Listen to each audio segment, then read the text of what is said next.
Samajwadi party के वरिष्ठ नेता और विधानसभा में उप मुख्य सचेतक आर.के. वर्मा जी हमारे साथ मौजूद हैं, उनसे बात करेंगे।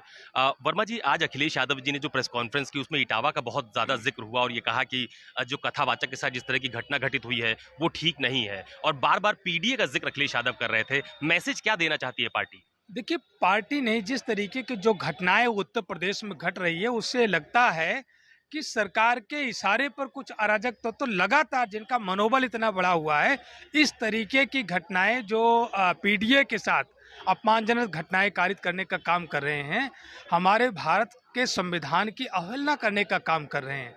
हमारे भारत के संविधान में हमें जो मौलिक अधिकार मिला है, मौलिक अधिकार के सेक्शन 12 टू 18 तक आप देखें, जिसमें ये बात कही गई है कि किसी भी व्यक्ति के साथ धर्म के आधार पर, जाति के आधार पर, लिंग के आधार पर, भाषा के आधार पर, जन्मस्थान के आधार पर उसके साथ भेदभाव नहीं किया जा सकता है। क्या सरकार या जिस मानसिकता के लोगों ने इस घटना को कारित किया, क्या वो ये चाहते हैं? क्या वो महाराज मनु के अनुयायी हैं जो ये चाहते हैं कि यहाँ के पीडीए को, जो बहुसंख्यक समाज है, जो तत्कालीन अछूत शुद्ध समाज कहा जाता था, जिसको संपत्ति रखने का अधिकार नहीं था, जिसको शिक्षा लेने का अधिकार नहीं था, क्या ये सरकार चाहती है कि फिर से ये समाज उसी हालात में चला जाए, उसी दौर में चला जाए? क्या जहाँ पर पढ़ लिख करके व्यक्ति अपने मन की व्यक्ति नहीं कर सकता? कोई ग्रंथ पढ़ करके उसको ज्ञान हुआ तो लोगों में वो बांट नहीं सकता? इसकी आज़ादी छीन गई है क्या? किसी को जाति पूछ करके उसका सिर मुड़वा देना और उसको पेशाब उसके ऊपर डालना और कहना कि ये पवित्र हो गया है, इससे ज़्यादा घोर अपमान और कहाँ हो सकता है? और क्या हो सकता है? पूरी दुनिया में इसकी अगर तस्वीरें, इस घटना की तस्वीरें जाएंगी तो पूरी दुनिया भारत को क्या मानेगी कि भारत केवल जंगली है और हम कहते हैं कि हम विश्वगुरु बनने जा रहे हैं। हमारे देश में ऐसी घृणित अपमानजनक घटनाएं घटित हो रही हैं और सरकार उन पर अंकुश नहीं लगा पा रही है। तो मैं तो ये कहना चाहूँगा कि भारतीय जनता पार्टी की सरकार में, इसीलिए हम लोग बार बार कहते हैं कि संविधान खतरे में है। आज राइट ऑफ इक्वलिटी खत्म है, आज right of freedom Bharatiya Janata party की सरकार में खत्म कर दिया है, फ्रीडम ऑफ स्पीच खत्म कर दिया गया है। हम अपने मन की अभिव्यक्ति नहीं कर सकते हैं, किसी की मन की भावनाएं आहत हो जाएंगी। किसी की आलोचना करते हैं, सरकार की आलोचना करते हैं तो हमारी आलोचना उनको पसंद नहीं आती, वो हमारे ऊपर तरह तरह के मुकदमे लगा करके हमारी जबान बंद करने का प्रयास करते हैं। अच्छा, मुझे बताइए वर्मा जी कि लगातार समाजवादी पार्टी पीडीए का जिक्र करती रही है। लोकसभा चुनाव में आप लोगों ने इसी समीकरण के तहत चुनाव लड़ा था और बार बार पिछड़ा, दलित, अल्पसंख्यक, एक वो आधी आबादी, एक वो अगड़ा, सब कुछ कह के सभी वर्गों को समाहित करने की एक मैसेज, एक राजनीतिक कोशिश देखी जाती है। बीजेपी ये कहती है दरअसल पीडीए कुछ है ही नहीं, पीडीए सिर्फ एक धोखा है। देखिए, पीडीए पिछड़ा, दलित, अल्पसंख्यक ही है और अब पीडीए की परिभाषा में जो पीड़ित है, पीड़ित इस देश की महिलाएं भी रही हैं जिनको शिक्षा से वंचित करने का, संपत्ति से वंचित करने का काम किया गया था, वो भी पीड़ित हैं।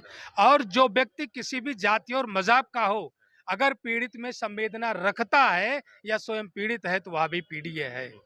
तो पीडीए में कोई कन्फ्यूजन नहीं है। भारतीय जनता पार्टी के जो पाप का घड़ा है वो भर चुका है। भारतीय जनता पार्टी के चेहरे का नकाब उतर चुका है। भारतीय जनता पार्टी पीडीए विरोधी है।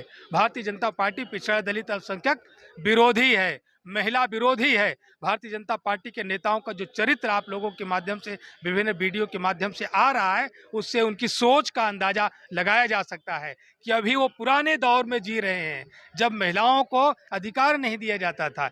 तो मैं ये कहना चाहूँगा, पीडीए में कोई भ्रम नहीं है। 2022 का चुनाव जिस तरीके से समाजवादी पार्टी ने जिन मुद्दों पर जीता था, 2027 में वो मुद्दे बिल्कुल हवा के तरीके से भारतीय जनता पार्टी को हरा करके सरकार बनाने का काम करें। वर्मा जी, एक सवाल और है मेरा। आज अखिलेश जी ने प्रेस कॉन्फ्रेंस में कई गंभीर शब्दों का इस्तेमाल किया, प्रभुत्ववादी, वर्चस्ववादी, और ये कहा कि प्रभुत्ववादी लोग, वर्चस्ववादी लोग पीडीए परिवार का अपमान करते हैं। ये निशाना किस पे है? ये निशाना, मैंने अभी आपसे कहा कि जो लोग मनुवाद में भरोसा करते हैं, मनु की विचारधारा का पोषण करते हैं, निश्चित रूप से उन्हीं को हम वर्चस्ववादी कह रहे हैं। जो इस देश में अभी भेदभाव, ऊंच नीच में विश्वास करते हैं, वही वर्चस्ववादी हैं, वही सामंतवादी हैं। जो किसी का सम्मान छीने, जो किसी का हक अधिकार छीने, जो किसी को नीचा कहे, जो किसी के अधिकार को छीने, तो निश्चित रूप से वही वर्चस्ववादी लोग हैं जो अपने वर्चस्व को कायम करके रखना चाहते हैं कि जो मैं कह रहा हूँ वो मुझे ही राइट है और किसी को राइट नहीं है। कथा कहने का राइट किसी और को नहीं है। तो मैं कहता हूं, जो आज माननीय राष्ट्रीय अध्यक्ष जी ने कहा कि अगर आपको सुनने का अधिकार है तो सुनकर के वो ज्ञान बांटने का अधिकार क्यों नहीं है। अगर सरकार इस पर विराम लगाना चाहती है तो लोकसभा से लेकर के विधानसभा तक विधेयक लेकर के आए। अच्छा, मुझे बताइए, सवाल एक थोड़ा-सा अलग हट के पूछ रहा हूँ, कल भी आपसे बातचीत हुई थी। ये जो 3 विधायकों को समाजवादी पार्टी से निष्कासित किया गया, उसमें एक विधायक मनोज पांडे जी का कहना है कि उन्होंने तो 1 साल पहले ही बीजेपी की सदस्यता ले ली थी। और राकेश प्रताप सिंह का ये कहना है कि वो राष्ट्रवादी हैं, राम भक्त हैं, अपनी बातों को प्रमुखता से पार्टी के भीतर नहीं कह पा रहे थे, इसलिए वो पार्टी से दूर हो गए। देखिए, मनोज पांडे जी ने जो कहा कि मैंने पहले इस पार्टी की सदस्यता ले ली थी, तो वो मंत्री रहे हैं और समाजवादी पार्टी के विधानमंडल दल में वो मुख्य सचेतक रहे हैं और संविधान की शपथ उन्होंने ली और उन्हें पता है कि देश में अभी भी दल बदल कानून लागू है। वो समाजवादी पार्टी के सिंबल पर निर्वाचित सदस्य थे। तो एक पार्टी के सिंबल पर निर्वाचित सदस्य दल बदल कानून के रहते कैसे दूसरी पार्टी की सदस्यता ले सकता है और कौन पार्टी उसे दिला सकती है, इसका जवाब भारतीय जनता पार्टी को भी देना चाहिए और मनोज पांडे को देना चाहिए। क्या इस देश के कानून को हवा दिखा रहे हैं? क्या इस देश के कानून पर उनका भरोसा नहीं है, उसको मानते नहीं है?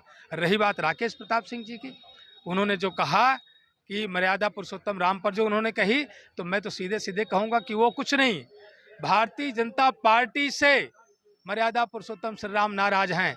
मर्यादा पुरुषोत्तम श्री राम की जनता भारतीय जनता पार्टी से दुखी है, क्योंकि भारतीय जनता पार्टी ने मर्यादा पुरुषोत्तम श्री राम की जनता पर बुलडोजर चलाने का काम किया, उनकी गरीब बस्तियों को उजाड़ने का काम किया, उनके घरों पर बुलडोजर चलाने का काम किया और जिसका परिणाम रहा है कि 2024 में अयोध्या की जनता ने, श्री राम की जनता ने भारतीय जनता पार्टी को हरा करके समाजवादी पार्टी के प्रत्याशी को जिताने का काम किया। आने वाले 2027 में जिन लोगों को ये लग रहा है कि हम वहां जा करके हम राष्ट्रवाद की बात कर रहे हैं, राष्ट्रवाद के नाम पर भारतीय जनता पार्टी देश को धोखा देने का काम कर रही है। देश के जिन नागरिकों की मेहनत की कमाई से, टैक्स के पैसे से सरकार ने विभिन्न सरकारी संपत्तियों का जो सृजन किया है, उन संपत्तियों को नीलाम करके अपने उद्योगपति घरानों को देने का काम भारतीय जनता पार्टी कर रही है। यह देश के साथ धोखा है, ये देश के साथ धोखा है, देश के नागरिकों के साथ धोखा है। तो निश्चित रूप से राष्ट्रवाद नहीं है, ये व्यापारवाद है। चलिए, बहुत धन्यवाद हमसे बात करने के लिए। समाजवादी पार्टी के वरिष्ठ नेता और उप मुख्य सचेतक आर के वर्मा जी हैं, जिनका साफ तौर पर यह कहना है कि इटावा की घटना ने कहीं ना कहीं बीजेपी के असली चेहरे को उजागर किया है और जिस तरह की कार्रवाई प्रशासन को पहले करनी चाहिए थी, उस तरह की कार्रवाई नहीं की गई है और समाजवादी पार्टी पीडीए पारिवारिक लड़ाई को आगे भी जारी रखने वाली है। कैमरा पर्सन मिंटू सिंह के साथ अशोक तिवारी, लखनऊ, न्यूज़ 24।